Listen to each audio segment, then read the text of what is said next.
পুরনো মুভিতে মেয়ের বাড়ির লোক পণের টাকা না দিতে পারলে যা করা হতো। ও, তো মহারানী এতক্ষণে আপনার ঘুম থেকে ওঠার সময়টা হলো?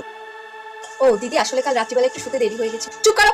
শোনো, বাবা আজ থেকে বাড়ির সমস্ত জি চাকরকে কাজ থেকে ছাড়িয়ে দিতে বলেছে। কেন? ন্যাকা, কিচ্ছু বোঝো না? তোমার বাবা যে পণের অর্ধেক টাকাটা দিতে পারেনি সেটা ভুলে গেছো? শোনো হে মহারানী, যতদিন না তোমার বাবা পণের অর্ধেক টাকাটা দিতে পারছে, শ্বশুর মশাই বলেছেন যে তোমায় গায়ে গতরে খাটিয়ে সেই টাকা ওসুল করতে।